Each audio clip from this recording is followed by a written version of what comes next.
늙은 참봉과 부인의 인연. 옛날 안독에 권아무개라는 사람이 살았습니다. 그는 경서에 받고 행실이 바른 것으로 추천되어 예순의 나이에 휘릉참봉 벼슬을 하게 되었지요.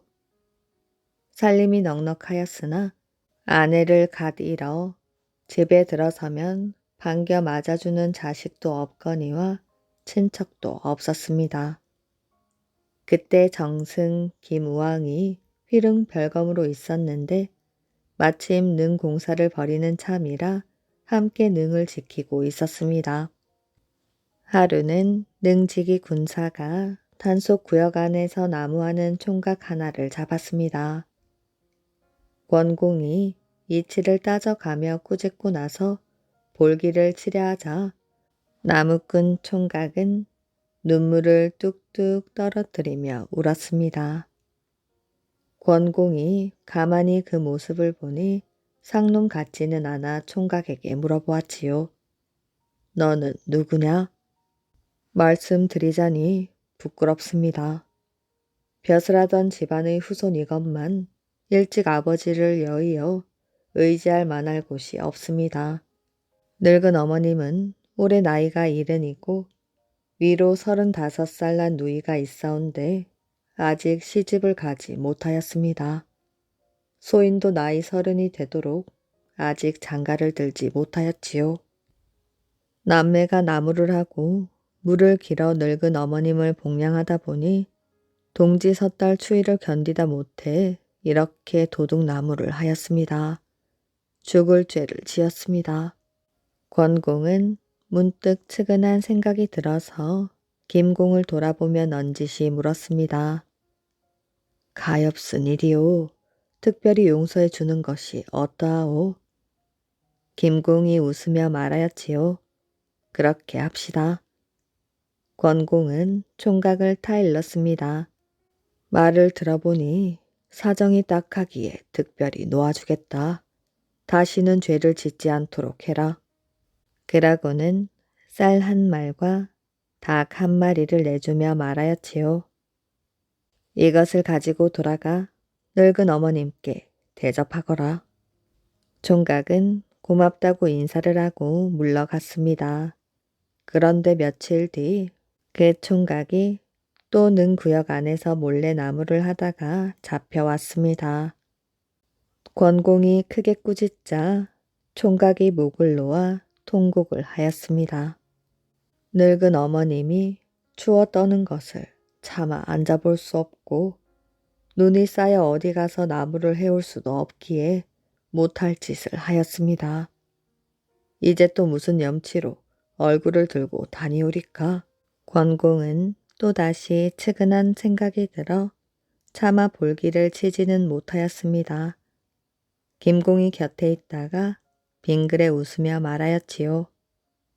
닭 한 마리나 쌀말을 가지고는 어쩔 수 없는 일이오. 내게 좋은 방법이 있긴 한데 내 말대로 하겠소. 어디 들어봅시다. 권공은 아내를 잃은 데다 자식까지 없으니 총각의 누이를 맞아들이는 게 어떻소?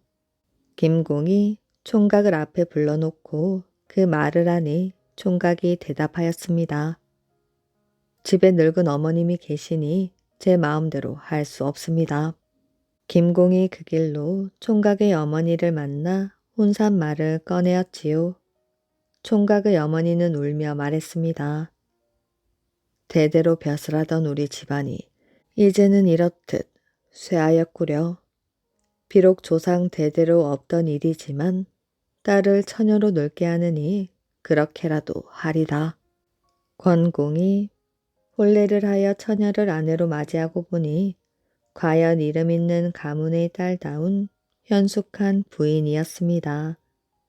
하루는 권공이 김공을 찾아가 하직 인사를 고하였지요. 공이 힘써준 덕분에 훌륭한 배필을 얻었으니 이제 나이 60이 된 늙은 것이 무얼 더 바라겠소. 이 길로 고향으로 돌아갈 생각이오.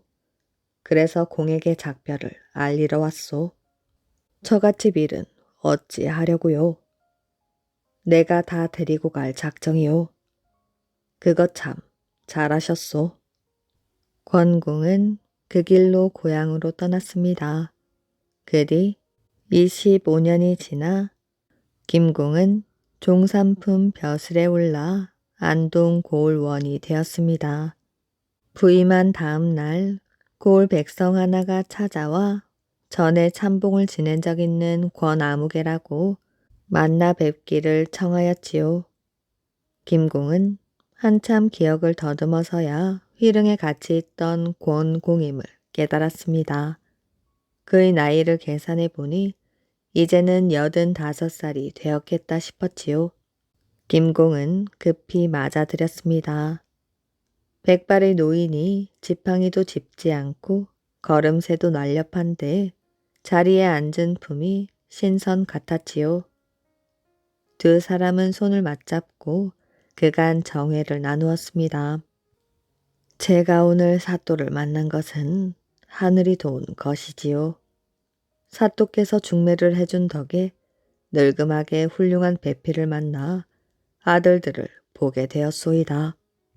두 아들은 글을 조금 배워 서울에 올라가 과거를 보았소이다. 다행히 진사시험에 합격하여 내일이면 집에 오는데 마침 이때 사또께서 이 고을에 부임하셨으니 저희 집을 찾아주셔야지요. 김공은 놀라면서도 축하하기를 마지 않았습니다. 김공이 흔쾌히 승낙하자 권공은 인사를 하고 집으로 돌아갔지요. 다음 날 김공은 술과 음식을 마련하는 한편 악공들을 거느리고 일찌감치 권공의 집으로 갔습니다. 수려한 사너리에 덩실하니 집 한 채가 들어앉았는데 꽃나무와 참대숲에 가려 보일 듯 말 듯 참으로 명당이었습니다. 주인이 섬돌 아래 내려와 맞아들이니 동네 방네가 소문을 듣고 들썩들썩하고 손님들이 구름 모이듯 하였지요. 얼마 뒤 과거에 급제한 두 아들이 예복을 입고 복두를 쓰고 들어오는데 그 모습에 눈이 번쩍 뜨이는 것 같았습니다. 모두들 권공의 복을 부러워하였지요. 김공이 과거 시험에 새로 급제한 두 아들을 불러놓고 나이를 물어보니 마지는 24살이고 둘째는 23이었습니다. 그러니 권공이 새로 아내를 맞은 다음에 연이어 아들을 본 셈이지요. 그때 권공이 자기 옆 자리를 가리키며 말하였습니다. 사또께서는 이 사람을 알아보시겠습니까? 옛날 휘릉에서 도둑나무를 하던 사람입니다. 그의 나이를 대중해 보니 55이었습니다.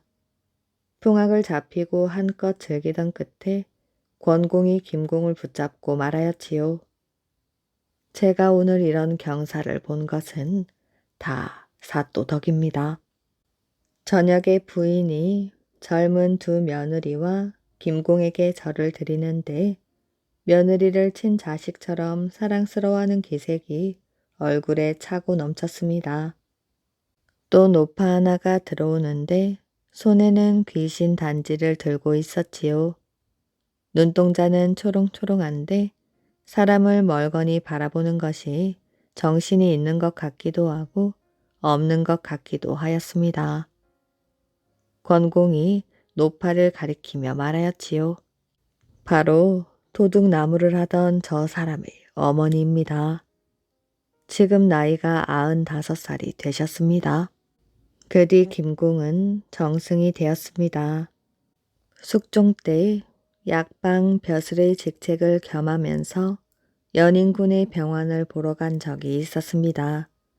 연인군이란 영조가 왕위에 오르기 전의 봉호이지요. 평생 벼슬 살이를 하며 해놓은 일들을 말하던 끝에 권참봉 이야기가 나와서 자세한 내용을 털어놓았지요. 영조는 그의 말을 듣고 매우 신기해하더니 왕위에 오른 뒤 과거 시험의 해 합격자 명단에서 안동 권진사 아무개라는 이름을 우연히 보게 되었습니다. 그는 바로 권참봉의 손자였지요. 임금이 특별히 지시를 내렸지요.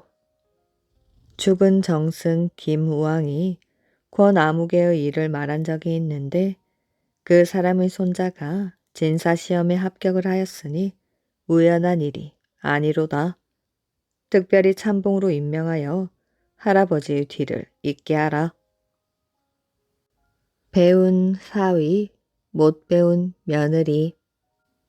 옛날 어느 마을에 천석군 부자가 살았습니다. 이 사람에게는 외동딸이 있었는데 금이야 오기야 하며 아주 정성 들여 길렀지요. 그뿐만이 아니라 훌륭한 사람을 만든다고 갓난 아기 때부터 이것저것 가르쳤습니다.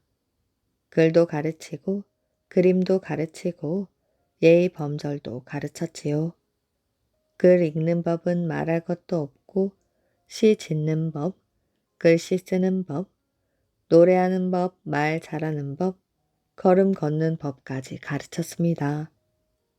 이렇게 잘 가르쳐서 나이가 차니 아주 훌륭한 색식감이 되었지요. 이만하면 가르칠 것은 모두 가르쳤겠다. 이제 좋은 가문에 시집 보낼 일만 남았군. 천석군 부자는 아주 흐뭇하여 여기저기 시집 보낼 곳을 알아보았습니다. 마침 이웃 동네 만석군 집에 좋은 신랑감이 있어서 그리로 시집 보내기로 하였지요. 시집 보내는 날 사돈에게 말하였습니다. 저희 집 딸에는 어릴 적부터 배울 만한 것은 다 배웠답니다. 아마 사돈 댁에 허물이 되는 일은 없을 것이오.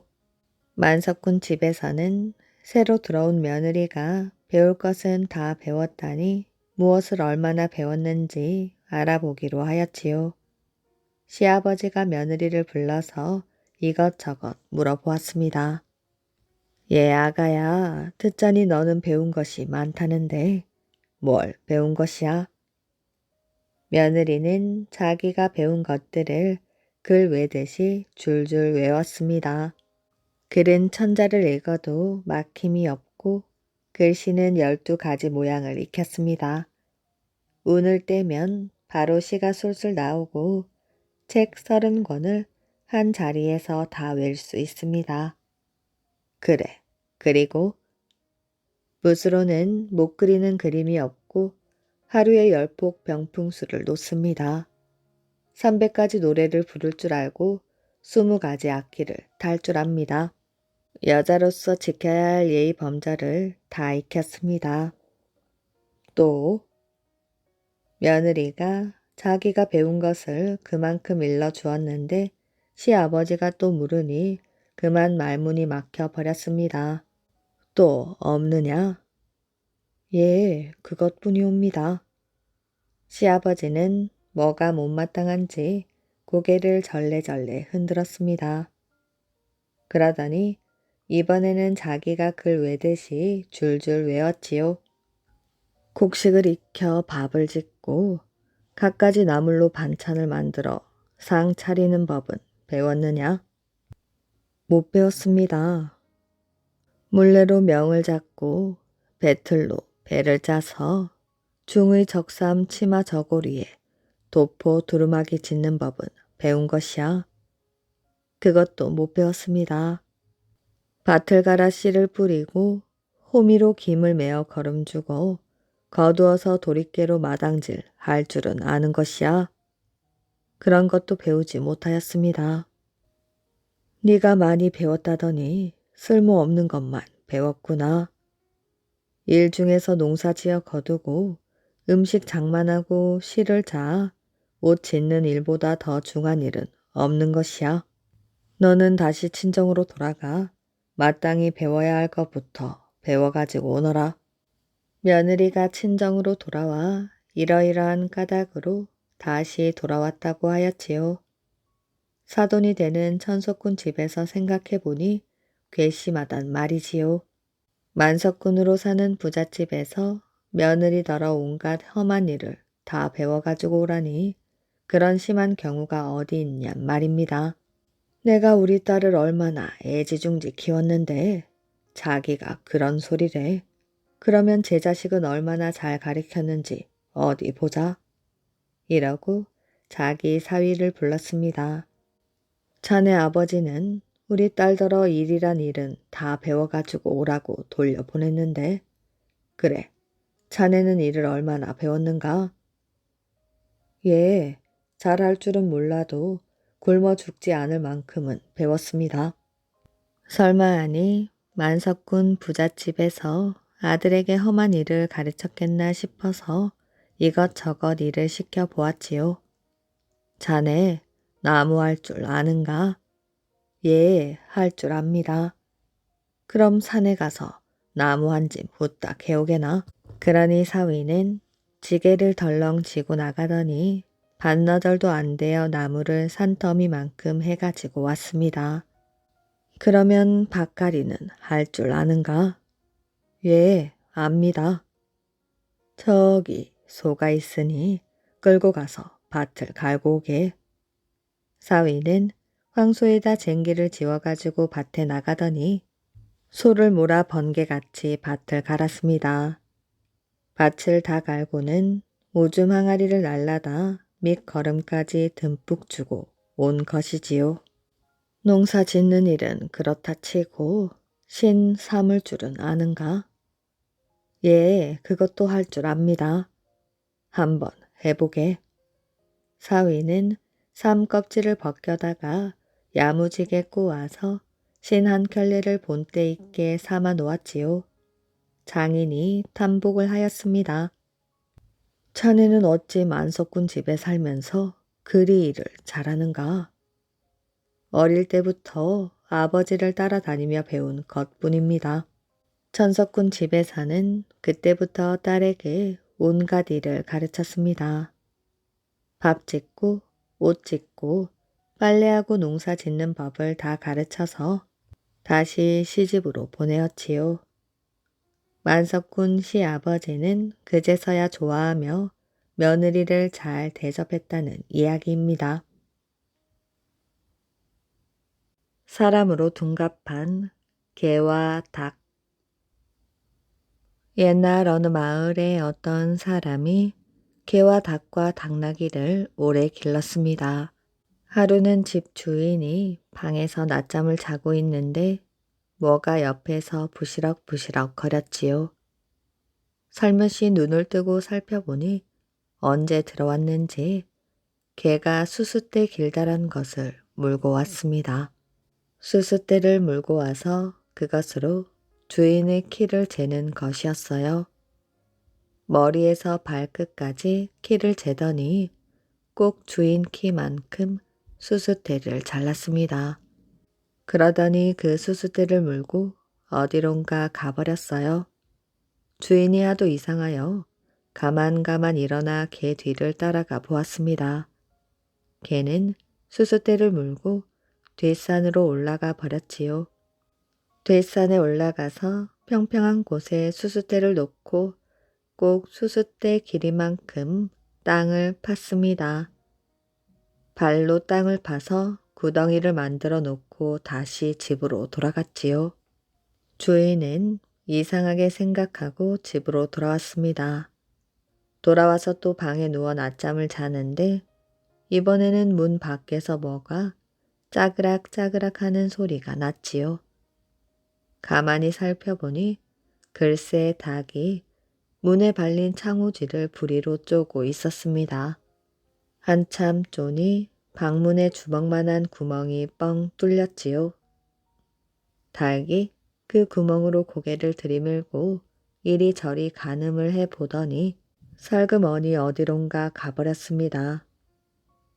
하도 이상하여 주인이 그날 밤 잠을 안 자고 부엌 구석에서 거적을 뒤집어 쓰고 지켜보고 있었습니다. 그랬더니 아주 이상한 일이 벌어졌어요. 밤이 으슥해지니 닭이 횃대에서 내려와서 꼬끼요 꼬끼요 꼬끼요 하고 3번 울었습니다. 그러고 나서 제주를 3번 넘으니 닭이 사람이 된 것입니다. 머리에 붉은 모자를 쓴 사람 모습으로 변하였지요. 주인이 놀라서 숨을 죽이고 있으니 개도 멍멍멍하고 3번 짖었지요. 그러고 나서 제주를 3번 넘더니 개도 사람이 되었습니다. 개는 까만 옷을 입은 사람 모습으로 변하였어요. 그러자 붉은 모자 쓴 사람이 까만 옷 입은 사람에게 말하였지요. 가서 당나귀를 몰고 오너라. 그러니 까만 옷 입은 사람이 외양간에서 당나귀를 몰고 왔습니다. 그러더니 붉은 모자를 쓴 사람이 당나귀를 타고 까만 옷 입은 사람이 당나귀를 끌고 어디론가 갔지요. 주인이 가만 그 뒤를 따라갔습니다. 2 사람은 집을 나가서 동네를 벗어나더니 뒷산으로 올라갔습니다. 뒷산으로 올라가 큰 바위 앞에 이르러 멈추어 섰습니다. 그리고 둘이서 바위 쪽을 보고 절을 하였지요. 그러니 바위가 스르르 열리더니 그 속에서 커다란 지네 한 마리가 나왔습니다. 지네가 먼저 까만 옷 입은 사람을 보고 물었지요. 너는 내가 시킨 대로 주인을 묻을 구덩이를 파놓았느냐? 예, 주인 키를 재서 그만한 구덩이를 파놓았습니다. 그러니 그게 개가 한 일이었습니다. 지네가 붉은 모자를 쓴 사람을 보고 물었지요. 너는 내가 들어갈 구멍을 뚫어 놓았느냐? 예, 창호지에 주먹만한 구멍을 뚫어 놓았습니다. 그러니 그것은 닭이 한 일이었습니다. 지네가 또 말하였지요. 내가 내일 밤 너희 주인을 죽일 터이니 너희들은 대문을 지키고 아무도 들어오지 못하게 하여라. 주인이 죽고 나면 미리 파놓은 구덩이에 갖다 묻어라. 그러면 너희들은 사람이 되어서 소원을 이룰 것이야. 가만히 보니 개와 닭이 사람으로 둔갑을 해가지고 지네와 함께 주인을 죽이려고 그런 것이지요. 주인을 죽이고 저희들이 사람이 되려고 그러는 것입니다. 주인이 놀라서 온 몸이 뻣뻣하게 굳어 있는데 지네가 또 말하였어요. 집에 가거든 기름이란 기름은 모조리 없애거라. 10년 묵은 기름이 몸에 닿으면 나는 죽는다. 주인이 얼른 집으로 돌아와서 잠을 자는 척하고 있었지요. 사람으로 둔갑한 개와 닭이 뒤늦게 당나귀를 타고 돌아왔지요. 그러더니 다시 개와 닭의 모습으로 돌아와서 집안 구석구석을 뒤져 기름을 모두 없앴습니다. 그런데 주인이 미리 집에 와서 10년 묵은 머리 기름을 돗자리 밑에 감추었습니다. 다음날 밤이 되기 전 주인이 개와 닭 몰래 10년 묵은 기름을 집 안에다 뿌렸지요. 대문 간에도 뿌리고 마당에도 뿌리고 마루에도 뿌려놓았습니다. 닭이 뚫어놓은 창호지 구멍에도 기름을 발라 놓았지요. 그러고 나서 이불을 쓰고 누워있는데 밤이 으슥해지니 밖에서 바람 소리가 났습니다. 문 구멍으로 내다보니 지네가 온 것이지요. 그런데 대문간에 뿌려놓은 기름이 묻어서 발이 몇 개 떨어져 나갔습니다. 지네 발이 아주 많아 남은 발로 마당에 들어섰지요. 마당에도 기름을 뿌려 놓았으니 또 지네 발이 몇 개 떨어져 나갔습니다. 그래도 지네는 몇 개 남지 않은 발로 버둥버둥 마루 위에 올라왔지요. 마루 위에도 기름을 뿌려 놓았으니 지네 발이 또 몇 개 떨어져 나갔습니다. 지네는 한 개밖에 남지 않은 발로 문 구멍으로 들어오려고 버둥거리다가 거기에도 기름이 묻어 있으니 그만 발이 다 떨어져 나가면서 벌렁 자빠져 죽고 말았습니다. 지네가 죽으니 대문을 지키던 개와 닭도 죽었지요. 천석군이 된 김대갑. 지방 사당을 지키는 관리인 김대갑은 여산 사람이었습니다. 어린 나이에 부모가 한꺼번에 죽고 집안에 애군이 들어서 온 가족이 하나둘 죽어나갔습니다. 대갑은 화를 피하여 서울로 갔지요. 그는 의지할 만한 곳이 없는 홀몸이라 저자에서 빌어먹는 수밖에 없었습니다. 하루는 정승 민백상의 집에 찾아가 자기 신세를 말하며 몸을 의탁하게 해주기를 부탁하였지요. 민공은 불상도 하려니와 용모가 녹록지 않은 데다가 말까지 조리 있게 하는 것을 보고 그 말을 들어주었지요. 대갑은 굳은 일 마른 일 가리지 않고 부지런히 일하면서도 민공의 자제들이 공부하는 것을 보면 반드시 몰래 귀동냥으로 배웠고 게다가 한 번 본 것은 잊어버리는 법이 없었습니다. 글씨 쓰는 것을 보고는 그 흉내를 내는데 제법 재주가 있었지요. 민공이 그의 재간을 신기하게 여겨 집에 드나드는 문객을 시켜 가르치게 하였더니 워낙 천성이 총명한지라 무슨 일에나 막힘이 없었습니다. 하루는 관상을 잘 보는 사람 하나가 김대갑을 보고 말하였습니다. 저 아이가 아깝구나. 이미 애군이 닥쳤으니 머지않아 주인 댁까지 화가 미칠 것인데 저 아이가 쫓기는 새 신세처럼 내 집에 들어올 터인데 내 어찌 차마 내보내겠소.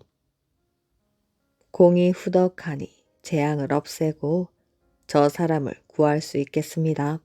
그럼 내가 시키는 대로 해보시겠습니까? 밀초 30자루와 흰 종이 10묶음, 향 30개와 쌀 10마를 갖추어 가지고 저 아이를 시켜 깊은 산 외진 절에 가서 분향하며 30일 동안 연부를 외면서 빌게 하면 무사할 것입니다.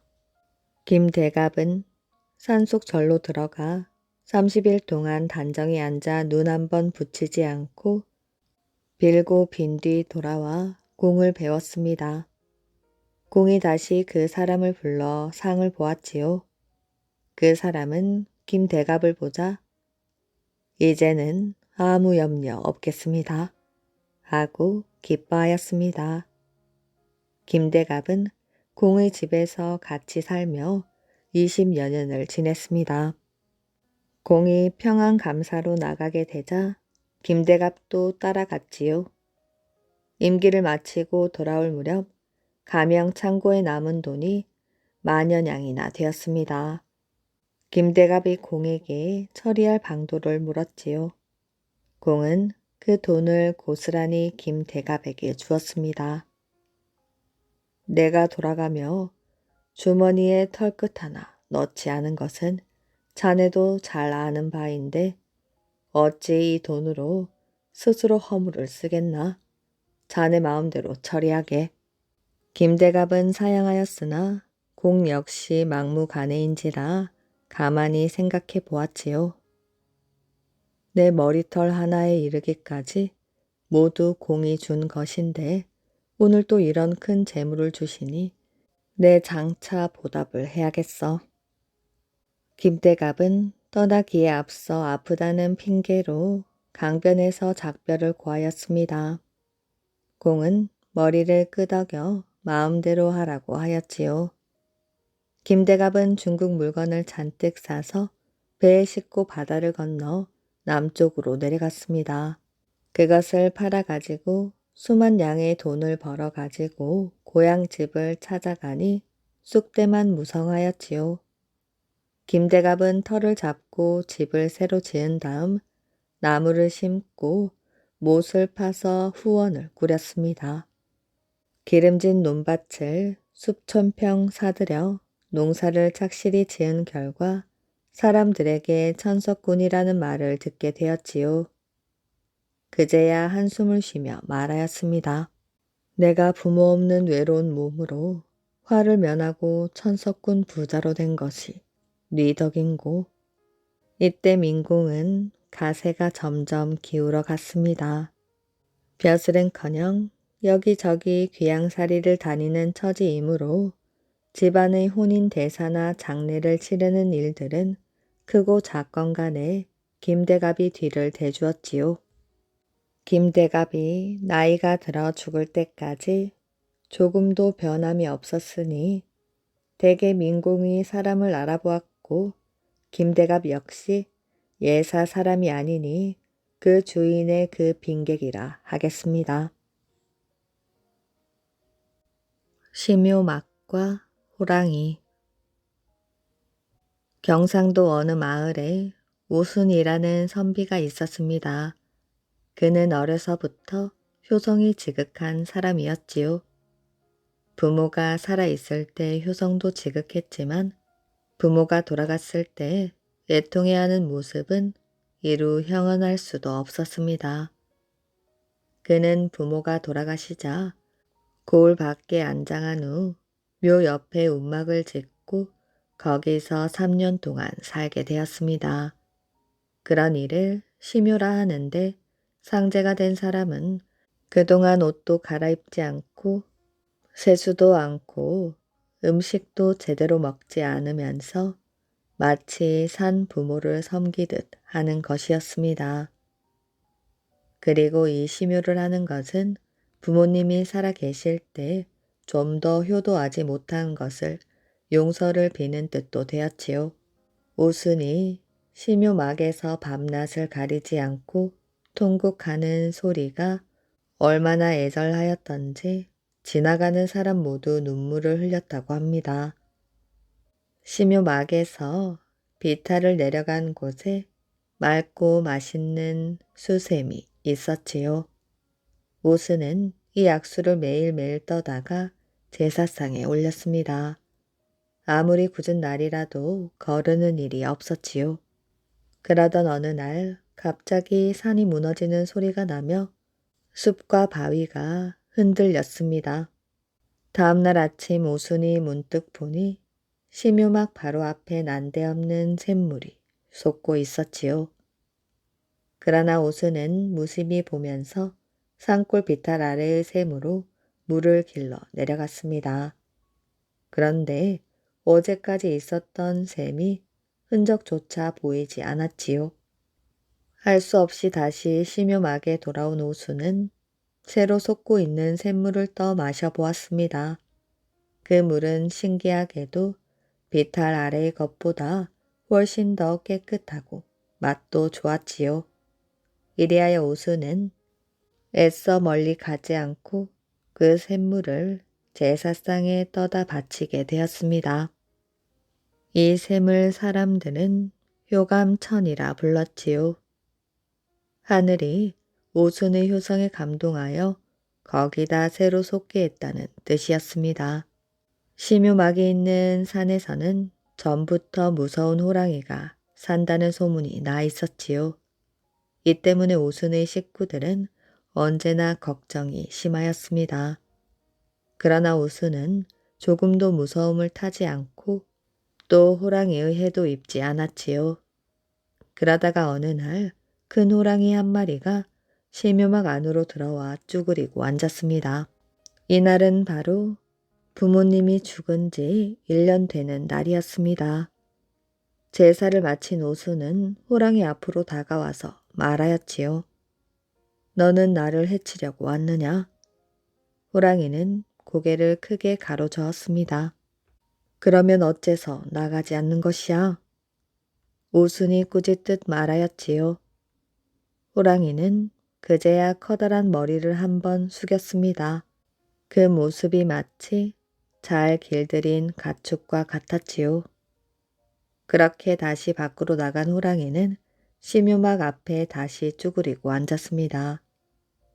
다만 이번에는 심유막을 등지고 거기서 먼 곳 가까운 곳을 위험 있게 둘러보는 것이었지요. 이날 이후 호랑이는 날마다 저녁 때 와서는 한밤중까지 꼼짝 않고 앉아 있다가 날이 밝으면 돌아가곤 하였습니다. 그러는 동안 오수는 호랑이와 친한 사이가 되었지요. 호랑이는 사나운 산 짐승이나 다른 호랑이들이 얼씬도 못하게 오순을 지켜주었습니다. 뿐만 아니라 호랑이는 초하루 보름 제삿 날이면 산 돼지 사슴 같은 짐승을 물어다 주었지요. 그 후 호랑이는 오순이 집으로 돌아갈 때까지 한결같이 오순을 보호하며 함께 지냈습니다. 산에서 일어난 이 두 가지 일은 모두 오순의 효성 때문에 생긴 하나의 기적이었습니다. 임금의 아우가 된 구렁이. 옛날 어느 마을에 한 아이가 살았습니다. 이 아이가 날마다 글 공부를 하러 글방에 다녔는데 글방이 멀어서 점심밥을 싸 가지고 다녔지요. 하루는 글방에 가다가 길가 바위 틈에서 무엇이 꼼지락거리기에 가만히 들여다보니 조그만 새끼 구렁이가 배가 고픈지 입을 납죽납죽 벌리고 있었습니다. 너무 불쌍하여 제가 먹을 점심 광주리에 들어있는 밥과 고기 반찬을 구렁이에게 먹였습니다. 그랬더니 구렁이가 잘 받아먹고는 고맙다고 고개를 까닥까닥 하면서 절을 하였지요. 그 다음부터는 그 길을 지날 때마다 구렁이가 나와서 입을 납죽납죽 거렸습니다. 그러면 이 아이는 제가 먹을 밥 광주리에서 밥과 맛있는 고기 반찬을 덜어내어 구렁이에게 주곤 하였지요.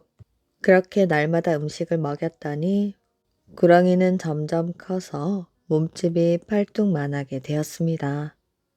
그렇게 되니 먹는 양도 많아져서 제 밥과 반찬만으로는 구렁이를 배불리 먹일 수 없게 되었습니다. 그래서 이 아이가 어머니에게 말했지요. 제 동무 하나가 늘 밥을 챙겨오지 못해서 굶고 있으니 이제부터 제 밥을 두 사람이 먹을 양으로 싸주셔요.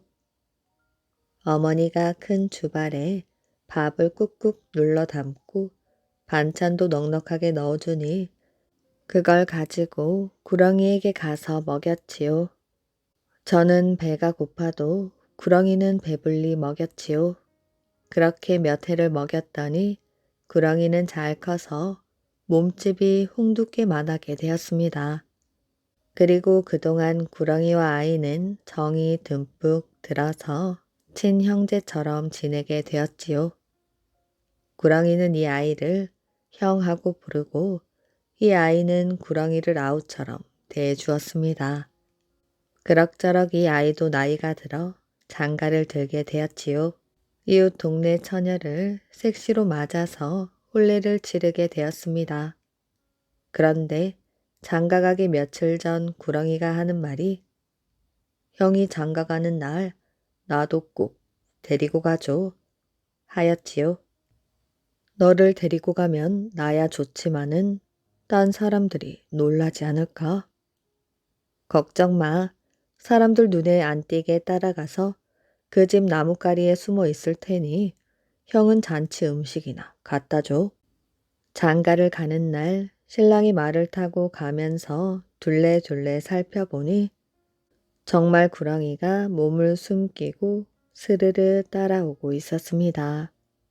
섹시 집에 다 가서 보니 구렁이는 그 집 나뭇가리 속으로 스르르 들어갔지요. 잔치가 끝나고 신랑이 음식을 한 광주리 담아서 구렁이가 숨어 있는 곳으로 갔습니다. 구렁이는 신랑이 가져온 음식을 맛있게 먹어 치우더니 오늘 밤 나도 형 신방에 들어갈래. 나야 괜찮지만 신부가 놀라지 않을까? 걱정 마. 아무도 눈치 안 채게 들어가서 벽장 속에 숨어 있을 테니 형은 방 문만 조금 열어줘. 신랑이 신방에 들어가서 방문을 조금 열어두었더니 어두워지자마자 그리로 구렁이가 스르르 기어 들어와서 벽장 속에 슬그머니 들어갔습니다. 그 뒤 신랑은 잠이 들었는데 한밤중 뭐가 우지끈 뚝딱하고 시끄러운 소리가 나지 뭐예요. 깜짝 놀라 일어나 보니 방 안에 난데없이 험상궂은 사내가 칼을 빼들고 들어와 있는데 그놈의 몸뚱이를 구렁이가 칭칭 감고 있었습니다. 사내는 칼로 구렁이를 찌르려고 몸부림을 치면서 악을 썼지만 구렁이가 몸을 꽉 동이고 있어서 꼼짝을 못하였지요. 이게 어찌된 일이야? 이놈이 형을 죽이고 색시를 빼앗아 가려고 그러지 뭐야? 너는 이런 일이 있을 줄 어떻게 알았니? 이놈이 산적 두목인데 얼마 전 산에서 그런 말을 하는 것을 들었어. 이렇게 해서 신랑은 구렁이 덕분에 목숨을 건졌습니다. 산적 두목은 관가에 넘기고 무사히 집으로 돌아왔지요. 그 뒤에도 구렁이는 형이 가져다주는 음식을 먹고 잘 컸습니다. 그래서 몇 해 뒤에는 몸집이 집채만하게 되었지요. 그런데 그때 나라의 임금이 나쁜 짓을 많이 하여 백성들의 원망이 컸습니다. 백성들은 모두들 임금을 갈아치워야 한다고 생각했지만 아무도 앞장서서 그런 말을 하는 사람이 없었지요. 하루는 구렁이가 형을 보고 말했습니다. 형, 나는 내일 여기를 떠나서 임금이 사는 대궐 뒷산에 들어갈 거야. 거기에 가서 대궐 사람들을 놀라게 하고 못 살게 굴 것이야. 너 그게 무슨 말이야? 왜 그렇게 나쁜 짓을 하려고 그러는 것이야? 내가 그런 짓을 하면 틀림없이 임금이 나를 잡는 사람에게 큰 벼슬을 내리겠다고 할 거야. 그러면 형이 달구지 10대와 사람 열을 데리고 대궐 뒷산으로 와서 나를 활로 쏘아 죽여. 내가 죽거든 내 몸을 10토막 내어서 달구지에 한 토막씩 씻고 임금에게 갖다 바쳐. 그런 말 입 밖에 꺼내지도 말거라. 내가 어떻게 너를 죽이겠니?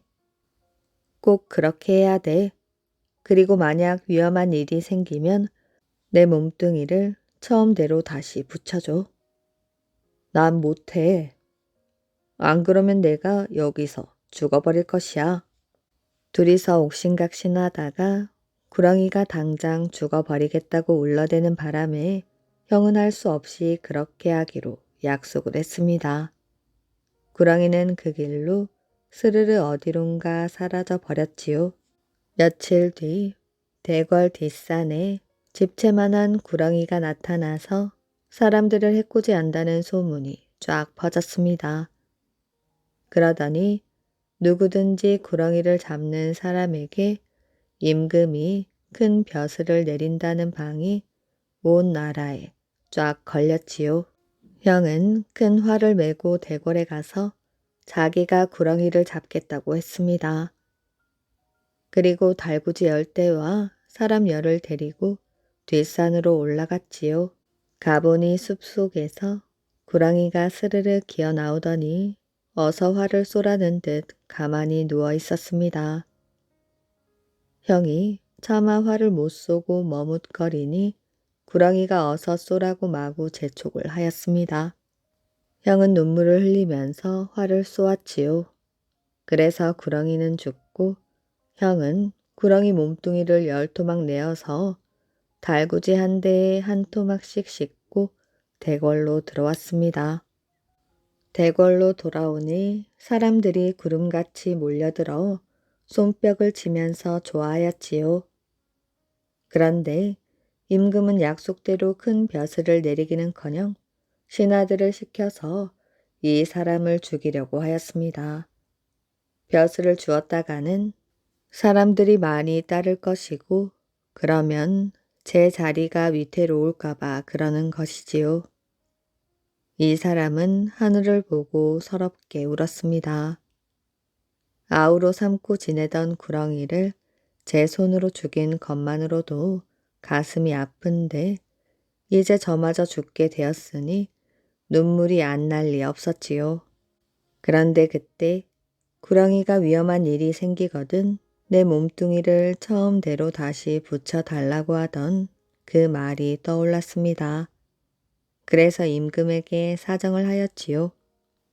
임금님, 죽기 전에 마지막 소원이 있습니다. 저 구렁이의 몸뚱이를 처음대로 다시 붙여주십시오. 임금은 구렁이가 얼마나 큰가 보고 싶기도 하여 구렁이 몸뚱이를 처음대로 다시 쭉 늘어놓았지요. 그랬더니 토막난 몸뚱이가 저절로 척척 붙더니 꿈틀꿈틀 다시 살아난 것입니다. 다시 살아난 구렁이가 임금에게 달려들어 임금을 물어 죽이고 제 형을 다시 만나 서로 얼싸안고 울었습니다. 그랬더니 대궐들에 모여있던 사람들이 서로 의논을 하더니 형을 새 임금으로 삼고 그 뒤로 구렁이는 대궐에서 형과 함께 잘 살았다는 이야기입니다. 계모와 9 형제. 옛날 섬에서 살던 어떤 사람이 부인을 여의었습니다.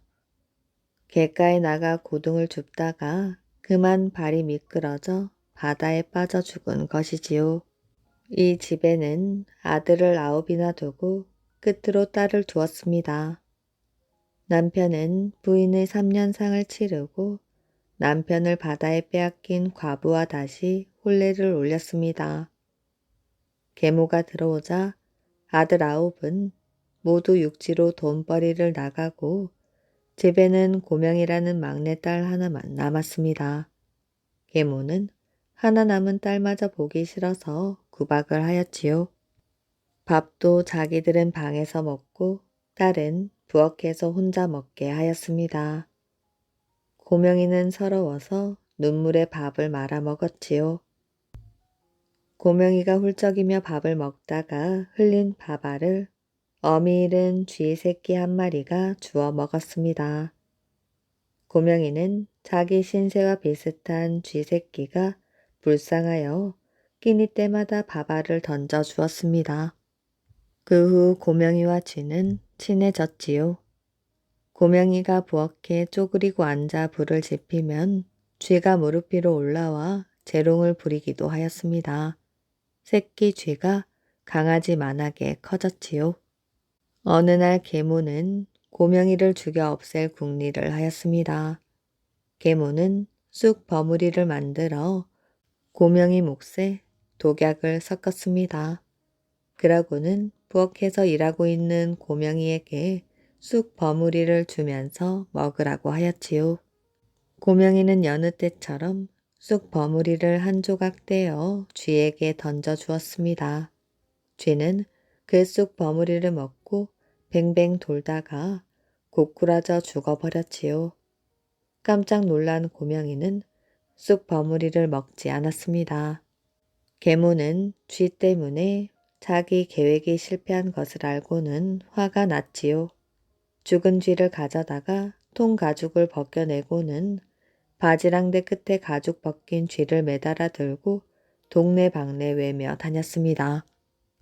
처녀가 애를 낳았다네. 동네 사람들 이것 보소. 고명이가 애를 낳았소. 고명이 아버지는 화가 머리끝까지 났습니다. 처녀가 애를 낳다니.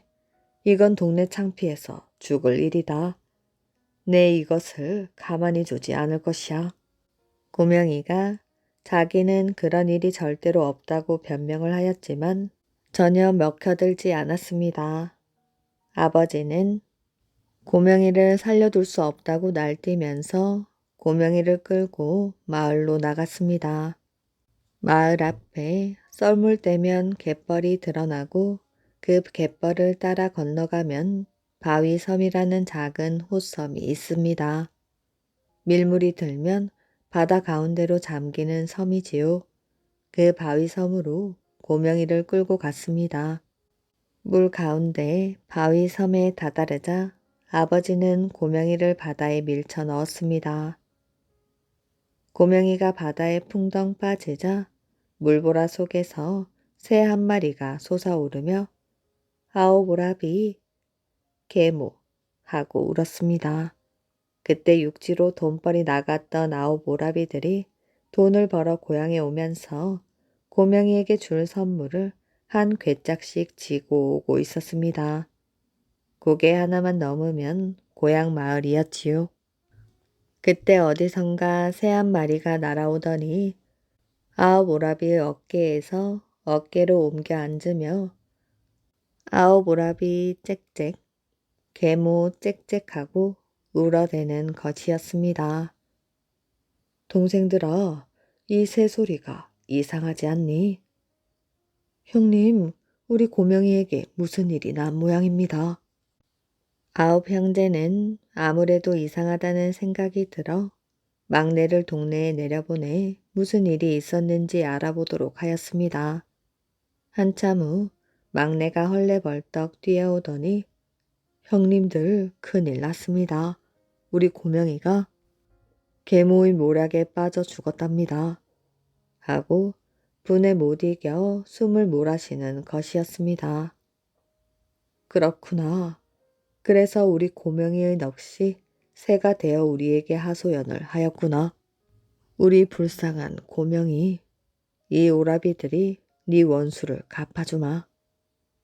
아홉 형제는 고명이에게 주려고 사오던 선물을 모두 모아 불사르고는 독사 독검이 지네들을 잡아서 빈 괵짝에 가득 담아지고 마을로 내려왔습니다. 아무것도 모르는 척 태연한 얼굴로 아홉 형제는 아버지와 계모에게 인사를 하였지요. 아버지, 우리 고명이가 눈에 안 보이는데 어디 갔습니까? 산에 나무를 하러 간 모양이다. 산에 가 보아도 고명이는 보이지 않았습니다. 샘으로 빨래하러 갔는 모양이다. 샘에 가 보아도 고명이는 보이지 않았습니다. 밭에 고구마 캐러 갔나 보다. 밭에 가 보아도 고명이는 보이지 않았습니다. 오라비들은 동생 찾기를 포기하였지요. 아버지 어머니 선물을 사왔습니다. 선물 구경이나 하시지요. 무엇을 이렇게 많이 사온 것이야? 아버지와 계모는 좋아서 어쩔 줄을 몰랐지요. 방 안에 가득 쌓인 선물 괵짝 9개를 풀어 헤쳤습니다. 아홉 형제는 얼른 방문에 가로막대를 대고 못질을 하였지요. 아홉 형제는 그대로 발길을 돌렸습니다. 그때 어디선가 새 한 마리가 포르르 날아오르며 울어댔답니다. 개구리, 바위. 먼 옛날 어느 마을에 커다란 우물이 하나 있었습니다. 이 우물 속에는 젊은 시절 여기저기 돌아다니며 좋다는 경치는 볼 만큼 다 보았다고 하는 어미 개구리 한 마리가 살고 있었습니다. 어미 개구리는 늘 새끼 개구리들에게 이렇게 말하였어요. 얘들아, 바깥 세상이란 말뿐이지 아무것도 볼 것이 없단다. 뭐니 뭐니 하여도 우리가 살고 있는 이 우물 안이 가장 아름다운 곳이지. 언제나 물은 이렇게 맑고 깨끗하지. 게다가 이끼가 덮인 저 우물벽은 얼마나 웅장하냐. 어미 개구리는 새끼 개구리들의 귀에 못이 박히도록 우물 안이 좋다고 이야기하고 또 이야기하였습니다. 그래서 새끼 개구리들은 모두 이 세상에 자기네들이 살고 있는 우물안보다 더 좋은 곳은 없는 줄만 알고 있었지요. 그러던 어느 날 깍깍하며 까치 한 마리가 우물가에 날아와서 울어대었지요. 새끼 개구리들은 물 위로 머리를 빠끔 내밀고 까치를 올려다 보았습니다. 그러다가 저마다 앞을 다투며 자기네가 살고 있는 우물 자랑을 늘어놓았지요. 가치야, 이 맑고 시원한 물을 한 모금 마셔보렴. 새끼 개구리들은 떠들어댔답니다. 개구리들이 우물 자랑을 하는 것을 덤덤히 듣고 있던 까치는 그만 배를 끌어안고 까르르 웃었어요. 개구리들아, 너희들이 살고 있는 우물안도 좋기는 하단다. 하지만 얘들아, 내 말을 좀 들어보렴.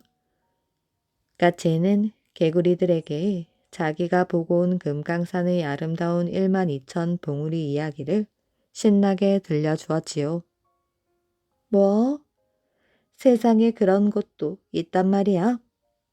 개구리들은 까치의 말이 도무지 믿어지지가 않아 고개만 가욱거렸지요. 까치가 자기들을 놀리느라고 꼭 거짓말을 꾸며대는 것 같았습니다. 까치야, 네 말이 정말이야? 어미 개구리가 두 눈을 휘둥그레 뜨고 따져 물었습니다.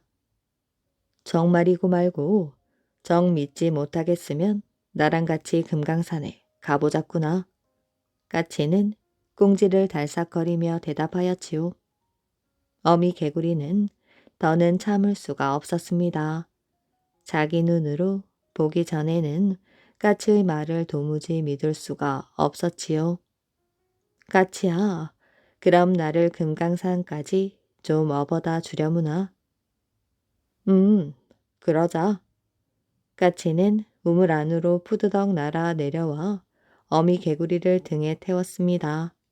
그러고는 구름을 헤치고 싱싱 바람을 가르며 금강산을 향해 날고 또 날았지요. 이윽고 까치는 어미 개구리를 옥녀탕 중턱에 내려놓으며 말하였어요. 자, 여기가 금강산이란다. 까치 등에서 뛰어내린 어미 개구리는 그만 두 눈이 휘둥그레지고 말았습니다. 크고 작은 봉우리들이 허리에 흰 구름을 척 휘감아 두르고 하늘가에 우뚝 솟아있는데 골짜기마다 흰 구슬 같은 물이 비단을 펼쳐 놓은 듯 햇볕에 반짝이며 소리 없이 미끄러져 내리고 있었습니다. 어미 개구리의 입에서는 연신 감탄의 소리가 터져 나왔지요. 젊은 시절에 한다하고 세상 구경을 다녀보았지만 이런 경치는 처음이었습니다. 과연 세상에 이런 곳도 있단 말이야? 어미 개구리는 꼭 꿈을 꾸는 것만 같았습니다. 금강산의 아름다운 경치에 황홀해질 대로 황홀해진 어미 개구리는 발길을 뗄 줄 몰랐지요. 하루가 지나고 여러 날이 지나고 어미 개구리는 옥녀봉 중턱에 그냥 북박인 듯 꿇어앉아 움직이지 않았습니다. 아름다운 경치에 온 넋을 빼앗긴 어미 개구리는 우물 안에서 눈이 빠지도록 자기를 기다리고 있을 새끼 개구리들마저 까맣게 잊어버리고 말았습니다. 개구리야, 이제 그만 구경하고 돌아가자꾸나. 까치가 머리 위에서 말하였어요. 그제야 어미 개구리는 새끼 개구리들이 생각이 났습니다. 하차, 내 정신 좀 봐. 어서 가서 우리 애들에게 금강산 경치 이야기를 들려주어야지. 어미 개구리는 우물로 돌아가려고 발길을 돌렸습니다. 하지만 황홀한 경치를 두고 가는 것이 못내 서운해 선뜻 발길이 떨어지지 않았지요. 까치야, 조금만 더 보고 가자. 어미 개구리는 까치를 올려다보며 말했어요. 그러고는 두 눈을 크게 뜨고 금강산 12,000 봉우리와 골짜기들을 정신없이 보고 또 보았습니다. 그러던 어미 개구리는 오랜 세월이 지나는 사이에 그만 두 눈을 부릅뜬 채 금강산 12,000 봉우리를 굽어보다가 바위로 굳어져 버리고 말았습니다. 옥녀봉 중턱에 두 눈을 뒤룩거리며 앉아있는 커다란 개구리 바위가 바로 그 어미 개구리랍니다. 오늘의 이야기는 여기까지입니다. 이야기 재밌게 잘 들으셨나요? 오늘도 편안한 밤 되시길 바랍니다.